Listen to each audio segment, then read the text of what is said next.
Salam kerahiman. Hari ini tanggal 25 Juni. Kita akan baca dari 1325 dan 1385. Kita mulai ya. Dalam nama Bapa dan Putra dan Roh Kudus. Amin. Kemuliaan kepada Allah di surga dan damai di bumi bagi orang yang berkenan kepadanya. Kami memuji Dikau, kami meluhurkan Dikau, kami menyembah Dikau, kami memuliakan Dikau, kami bersyukur kepadamu karena kemuliaan-Mu yang besar. Ya Tuhan Allah, Raja Surgawi, Allah Bapa yang Maha Kuasa. Ya Tuhan Yesus Kristus, Putra yang Tunggal. Ya Tuhan Allah, Anak Domba Allah, Putra Bapa. Engkau yang menghapus dosa dunia, kasihanilah kami. Engkau yang menghapus dosa dunia, kabulkanlah doa kami. Engkau yang duduk di sisi Bapa, kasihanilah kami. Karena hanya Engkaulah kudus, hanya Engkaulah Tuhan, hanya Engkaulah Maha Tinggi, ya Yesus Kristus, bersama dengan Roh Kudus dalam kemuliaan Allah Bapa. Amin. Dalam nama Bapa dan Putra dan Roh Kudus. Amin. 1325. Ya Allahku, biarlah segala yang ada dalam diriku memuji Engkau, Tuhan dan Penciptaku. Dengan setiap denyut jantungku, aku ingin memuji kerahiman-Mu yang tak terselami. Aku ingin menuturkan kebaikan-Mu kepada jiwa-jiwa, dan aku ingin mendorong mereka untuk mengandalkan kerahiman-Mu. Inilah misiku, yang telah Engkau percayakan sendiri kepadaku, ya Tuhan, dalam hidup ini dan dalam kehidupan yang akan datang. 1385. 19 November 1937.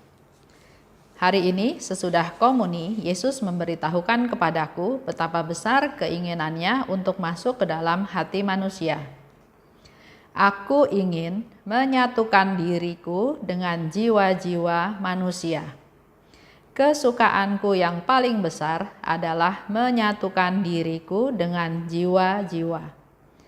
Ketahuilah, putriku, bahwa ketika aku masuk ke dalam hati manusia lewat komuni kudus, aku membawa serta segala macam rahmat yang ingin kuberikan kepada jiwa itu. Tetapi jiwa-jiwa itu bahkan tidak memperhatikan aku. Mereka meninggalkan aku dan menyibukkan diri dengan hal-hal lain. Oh, betapa sedihnya aku karena jiwa-jiwa itu tidak mengenali Sang Kekasih. Mereka memperlakukan aku sebagai benda mati.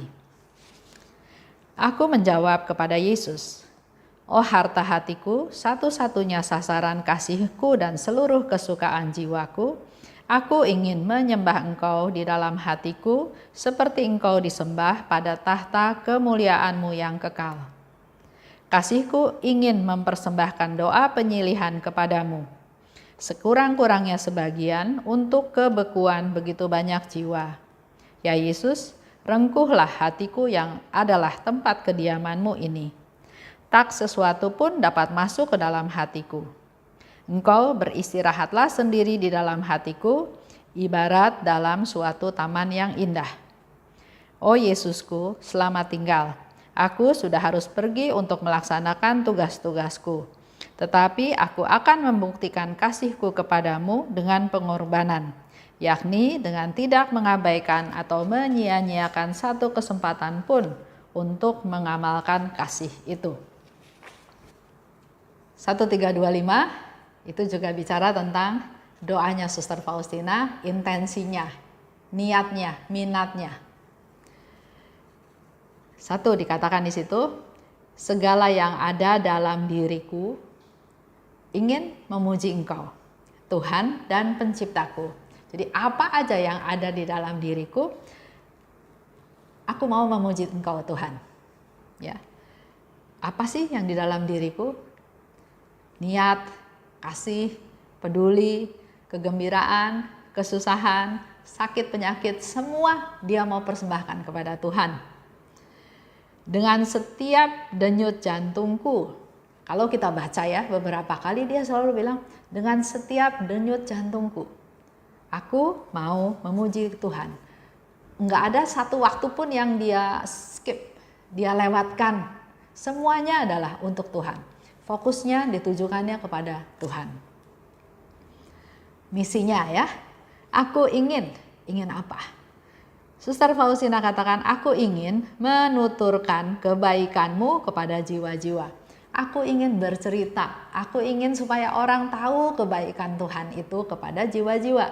Dia ingin bercerita, ingin supaya semua orang tahu. Yang kedua, ingin mendorong mereka untuk mengandalkan kerahimanmu. Banyak orang yang putus asa, yang nggak tahu harus kemana lagi.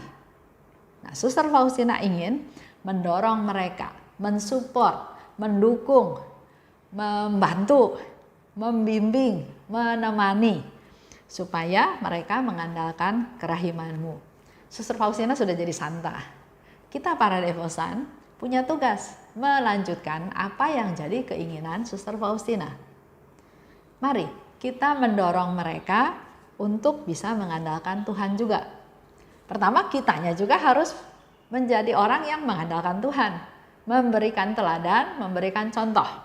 Sehingga kita bisa mensupport orang lain, membimbing orang lain, menasehati orang lain, mendukung, menemani mereka supaya juga mengandalkan Tuhan. Faustina katakan, di kehidupanku sekarang dan kehidupanku yang akan datang. Kalau bicara tentang yang akan datang, saya selalu ingat apa yang sudah Suster Faustina lakukan terhadap terhadap seseorang yang sudah sekarat karena dia merasa sangat berdosa karena dia menyebabkan satu keluarga ketabrak kereta api. Suster Faustina datang ternyata sampai sekarang, ya. Tahun 1937, tepatnya 19 November 1937, dikatakan di situ sesudah komuni. Kembali lagi saya ingatkan ya, sesudah komuni adalah saat-saat yang paling indah, yang paling spesial, yang kita ada bersama Tuhan. Setelah komuni kita menerima Tuhan, dalam komuni kita menerima Tuhan dan itulah saat-saat yang paling spesial. Di sini dikatakan oleh Suster Faustina, sesudah komuni, Yesus ngomong sesuatu sama Suster Faustina, ya. Yesus bilang, aku ingin masuk ke dalam hati manusia. Aku ingin masuk ke dalam hati manusia. Yesus punya kerinduan, punya keinginan. Sama seperti kita barangkali ya. Aku ingin sekali ketemu sama orang tua. Aku ingin sekali ketemu sama anak-anak. Atau ada keinginan, kerinduan yang luar biasa. Di sini Yesus bilang, aku ingin masuk ke dalam hati manusia. Pertanyaannya, kenapa? Ya. Di sana Yesus katakan, kenapa? Karena aku ingin menyatukan diri dengan jiwa-jiwa. Kita menerima komuni, kita menerima tubuh dan darah Kristus. Dia masuk ke dalam diri kita, ke dalam hati kita. Ya. Nah, tindakan ini Yesus mengkonfirmasi bahwa aku ingin masuk ke dalam hati manusia melalui komuni kudus. Bukan masuk terus besok-besok keluar lagi, enggak. Yesus ingin menyatukan diri dengan jiwa-jiwa. Dia masuk, dia ingin bersatu dengan jiwa-jiwa. Ya, sudah jelas keinginannya Yesus. Ingin masuk ke dalam diri kita, masuk ke dalam hati kita, dan bukan hanya sekedar masuk terus besok keluar lagi, bukan kayak tamu datang bertamu terus pulang, enggak. Dia ingin masuk dan menyatukan diri dengan manusia. Nah, respon kita apa? Apakah keinginan Yesus itu kita tanggapi dengan positif atau cuek-cuek aja? Mau datang boleh, nggak datang boleh, ya? Coba kita gali lagi. Yesus katakan, aku ingin menyatukan diriku dengan jiwa-jiwa. Artinya sesuatu yang tetap, bersatu, nggak keluar masuk, tapi betul-betul bersatu. Ya, ini kesukaanku yang paling besar.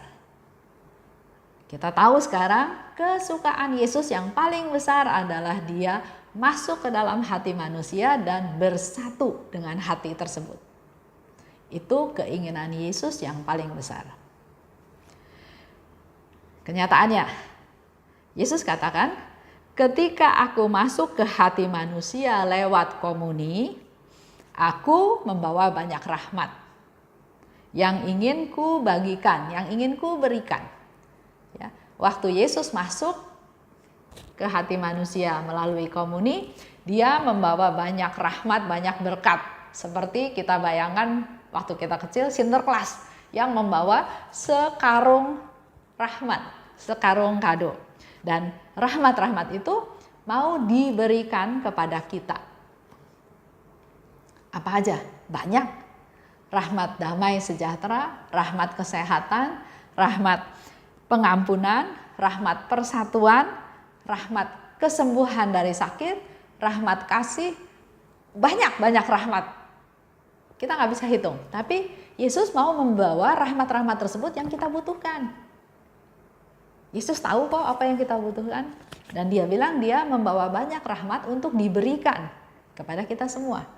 Misalnya kita yang sakit, kita menerima komuni, kita percaya Tuhan Yesus masuk ke dalam diri saya, Tuhan bisa memberikan kesembuhan. Dia membawa rahmat kesembuhan. Bukan kesembuhan jasmani aja, kesembuhan jasmani dan rohani. Ya, rahmat persatuan, mungkin yang tadinya tercerai-berai. Rahmat kerukunan, rahmat kesehatan, rahmat damai sejahtera. Baru beberapa hari yang lalu saya baca ya, di komentar di YouTube saya, ternyata dia bilang, puji Tuhan, karena beberapa hari yang lalu pembahasannya itu berkaitan dengan rahmat pengampunan.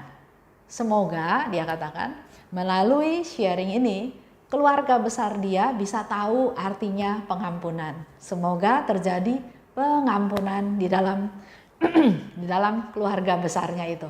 Kita doa ya sama-sama supaya sungguh rahmat Tuhan terjadi. Banyak rahmat yang mau kubawa katanya ya. Dan kalau bicara menyatukan diri dengan jiwa, itu dia mau bertahta di dalam hati kita. Ya, jadi bukan hanya masuk, keluar lagi, tapi dia mau menyatukan dengan diri, menyatukan dengan hati kita, mau bertahta, mau diem di dalam hati kita. Tapi Yesus bilang, tapi jiwa itu tidak memperhatikan aku. Ada banyak orang ya datang ke gereja hanya rutinitas. Kalau nggak terima komuni kayaknya nggak enak. Tapi nggak enaknya kayak apa juga saya nggak tahu. Ya. Jadi kalau terima komuni itu sebagai suatu rutinitas, Yesus bilang mereka nggak memperhatikan aku, mereka nggak menanti-nantikan aku, mereka nggak merindukan aku. Mereka meninggalkan aku gitu aja. Ya sudah terima komuni, ya sudah. Harusnya kan kalau Yesus sangat senang bertemu dengan kita, kita juga senang bertemu dengan dia. Di dalam doa setelah komuni kita bisa berdoa syukur, berdoa terima kasih, berdoa ya mengungkapkanlah segala kesenangan kita karena kita bisa bertemu dengan Tuhan. Karena Tuhan mau masuk ke dalam diri kita. Sama seperti kita sudah lama nggak ketemu sama orang yang kita rindukan, kita bertemu, ada sukacita, ada kegembiraan, ada mengobati kangen ya, ada kerinduan. Nah ini juga Tuhan Yesus bilang mereka meninggalkan aku dan menyibukkan diri dengan hal-hal lain. Saya nggak tahu kita di gereja itu setelah komuni apa. Yang biasanya saya perhatikan adalah setelah doa ya udah selesai, terus karena masih ada orang yang komuni mulailah lihat ke kiri kanan. Siapa yang datang? Siapa yang kur, siapa yang tugas, oh hari ini si ini begini, oh hari itu si ini begitu. Ya. Jadi menyibukkan dengan hal-hal lain. Bahkan saya pernah dengar satu keluarga, anaknya tanya, "Pah, udah misa kemana nih? Kita makan pagi di mana nih?" Terus papanya tanya balik, "Iya, kita mau makan di mana nih setelah misa?" "Iya nih, kok lama sekali ya pengumumannya nggak selesai-selesai." menyibukkan diri dengan hal-hal yang lain. Yesus katakan, aku sedih. Karena jiwa-jiwa itu tidak kenal aku. Dan kenapa Yesus sedih? Selain mereka nggak kenal Yesus, dan Yesus itu diperlakukan seperti benda mati. Itu Yesus sendiri loh yang bilang sama Suster Faustina, bahwa mereka memperlakukan aku seperti benda mati.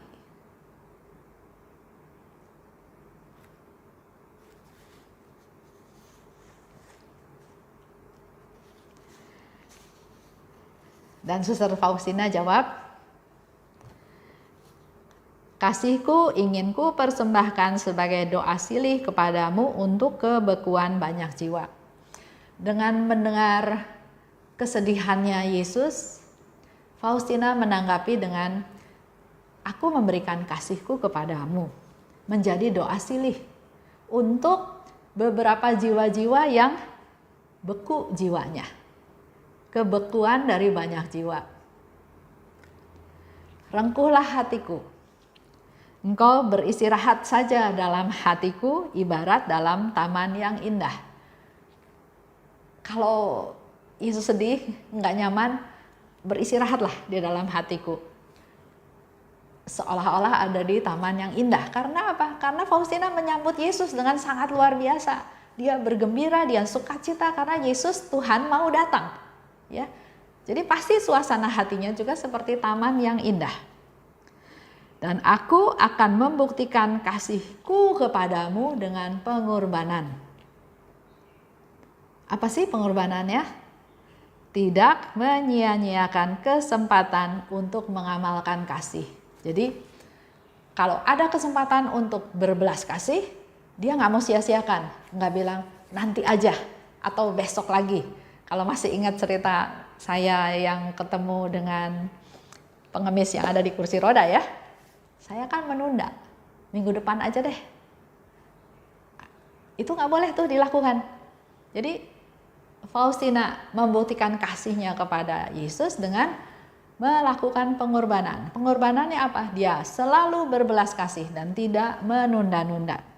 Tidak menyia-nyiakan kesempatan untuk mengamalkan belas kasihnya. Jadi kalau kita evaluasi ya, kenapa Yesus lebih senang sama orang yang berdosa daripada sama orang yang so suci? Ini berandai-andai saja ya. Saya baca bukunya Pak Stephen Lex juga.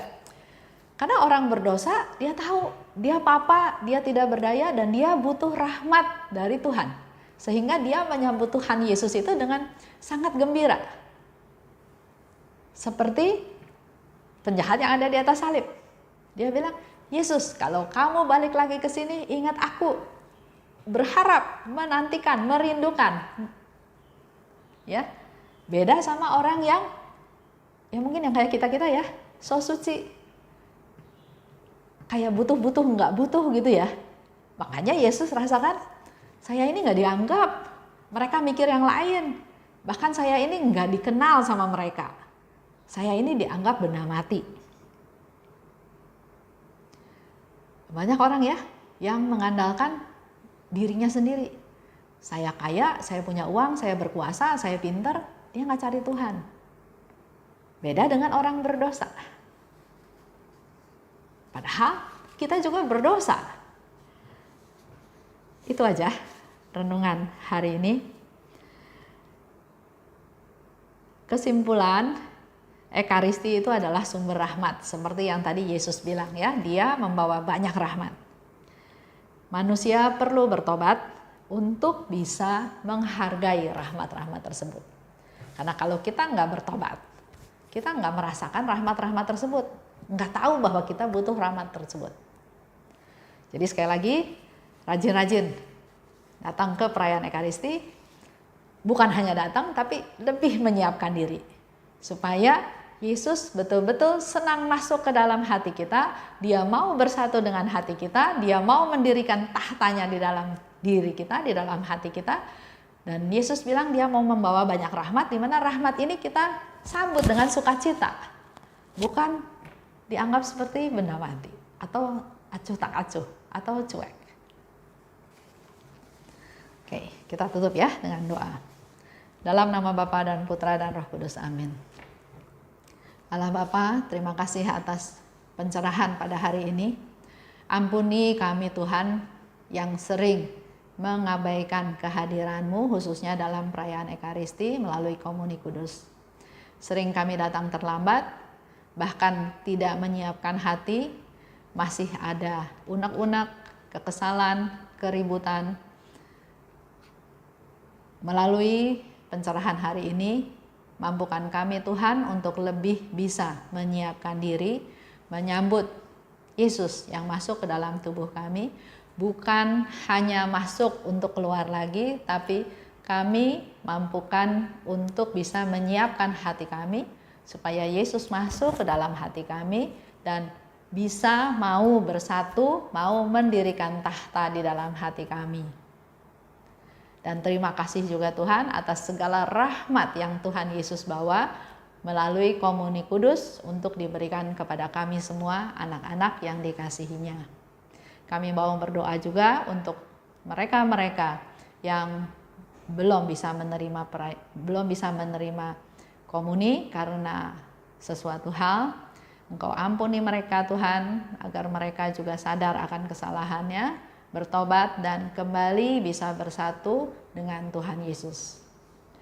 Semua ini kami panjatkan kepadamu Tuhan dengan perantaraan Putra-Mu Tuhan kami Yesus Kristus. Amin. Dalam nama Bapa dan Putra dan Roh Kudus. Amin. Salam kerahiman.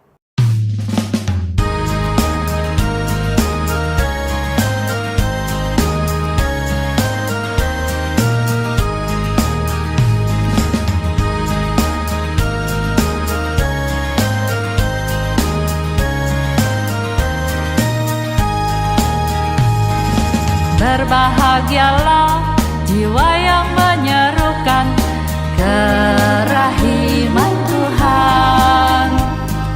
Jiwa itu akan dibela oleh Tuhan sebagai kemuliaan-Nya.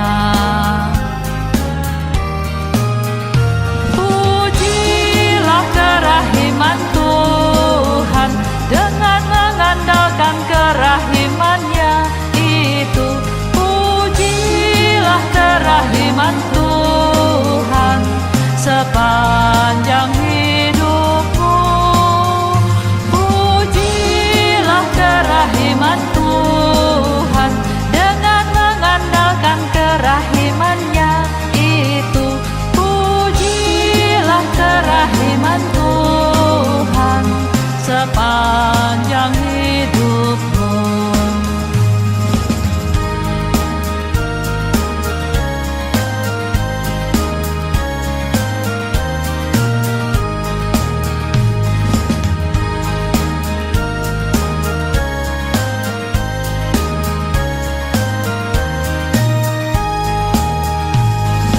Berbahagialah jiwa yang menyerukan kerahiman Tuhan.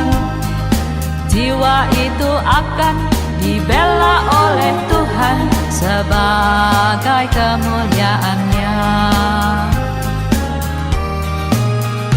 Pujilah kerahiman Tuhan dengan mengandalkan kerahiman-Nya itu. Pujilah kerahiman Tuhan sepanjang hidupmu. Pujilah kerahiman Tuhan dengan mengandalkan kerahiman-Nya itu.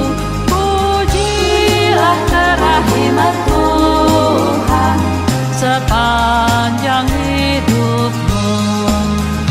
Pujilah kerahiman Tuhan dengan mengandalkan kerahiman-Nya itu. Pujilah kerahiman Tuhan sepanjang hidupmu. Pujilah kerahiman Tuhan dengan mengandalkan kerahiman firman-Nya itu.